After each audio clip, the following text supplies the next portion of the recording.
Hello students, हम लोग प्रश्नावली 8.1 पे हैं और क्वेश्चन नंबर है 5। क्या कह रहा है? दीर्घवृत्त x square by 4 plus y square by 9 equal to 1 से घिरे क्षेत्र का क्षेत्रफल ज्ञात कीजिए। चलिए देखते हैं इस क्वेश्चन को। हमारे पास क्या दिया है? दीर्घवृत्त का समीकरण x square by 4 plus y square by 9 equal to में 1। तो यहाँ मैं क्या देख रहा हूँ, इसे मैं ऐसे भी लिख सकता हूँ, ये 2 का स्क्वायर हो जाएगा यहाँ नीचे, और प्लस वाई स्क्वायर बाई यहाँ 3 का स्क्वायर।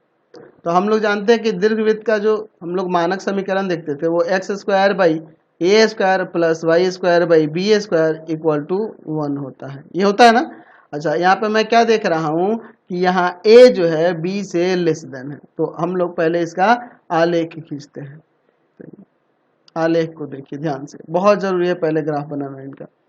यहाँ एक्स हो गया, यहाँ पर आपका एक्स डैश हो जाएगा, ये आपका y हो जाएगा, और यहाँ पर ये y डैश हो जाएगा।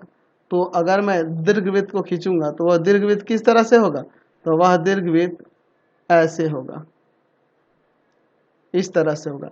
क्यों ऐसे होगा? क्योंकि देख रहे हैं कि a b से लेस देन है, तो ऐसे ना बनेगा।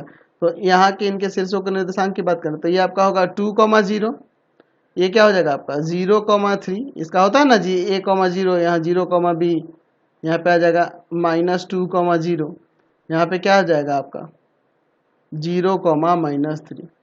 चलिए ध्यान से देखिए, ये आपका मूल बिंदु है तो इसका निर्देशांक तो 0,0 हो जाएगा। इसका नाम देते हैं O, इसका नाम A देते हैं, यहाँ पे B देते हैं। हमें क्या करना है? इस दीर्घवृत्त से घिरे क्षेत्र का क्षेत्रफल। तो अगर मैं इसके एक खंड का क्षेत्रफल निकाल दूं, ये वाला हिस्से का, इसका एक चतुर्थांश का क्षेत्रफल निकाल दूं और फिर मैं 4 से गुना कर दूंगा तो हमारा काम बन जाएगा कि नहीं? तो या तो आप x अक्ष के अनुदिश लेके चलो या तो y अक्ष के अनुदिश। तो जब x अक्ष के अनुदिश ले जाएंगे तो यहाँ से हम लोग क्या करेंगे? y क्या वैल्यू निकालेंगे।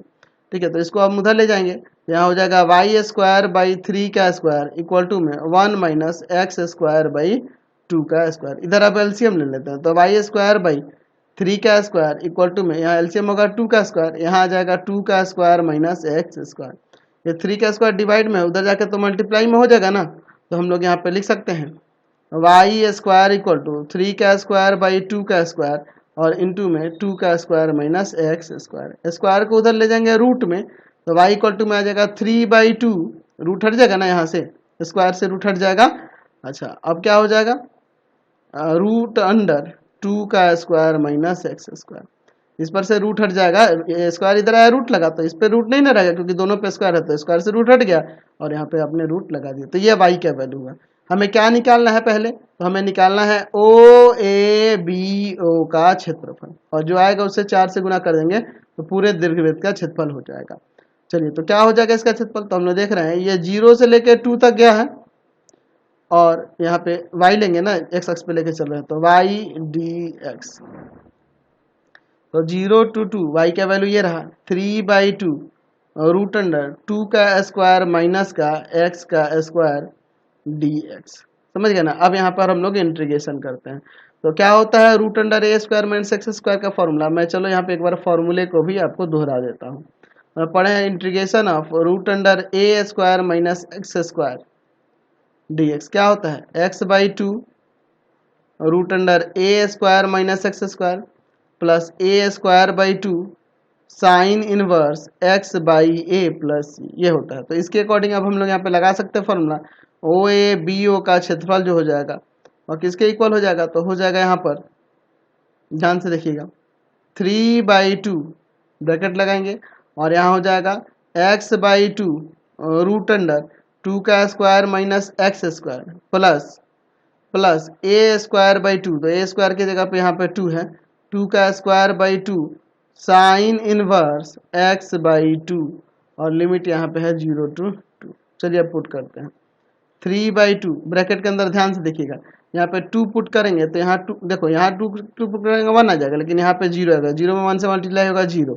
यहाँ चलिए 2 का स्क्वायर में 2 से डिवाइड करेंगे 2 बच जाएगा, 2 से 2 कट जाएगा ना जी, एक 2 से 2 कट जाएगा, ऊपर 2 बच जाएगा, और यहाँ साइन इनवर्स 2/2 यानी कि साइन इनवर्स 1, साइन इनवर्स 1 का वैल्यू π/2।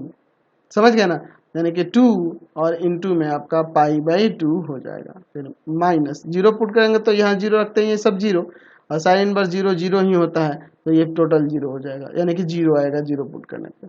यहाँ 2 से 2 कट जाएगा, फिर आपका क्या हो जाएगा यहाँ 3π/2 वर्ग इकाई इसका क्षेत्रफल है। हमें क्या करना है, दीर्घवृत्त का क्षेत्रफल निकालना है, पूरे दीर्घवृत्त का। तो हम लोग लिखेंगे दीर्घवृत्त का क्षेत्रफल, दीर्घवृत्त का क्षेत्रफल या दीर्घवृत्त से घिरे क्षेत्र का क्षेत्रफल, ऐसे भी लिख सकते हैं। इक्वल टू में क्या हो जाएगा, तो 4 इंटू में OABO का क्षेत्रफल, ये ना हो जाएगा। तो यहाँ 4 गुना में 3/2 वर्ग इकाई, वर्ग इकाई।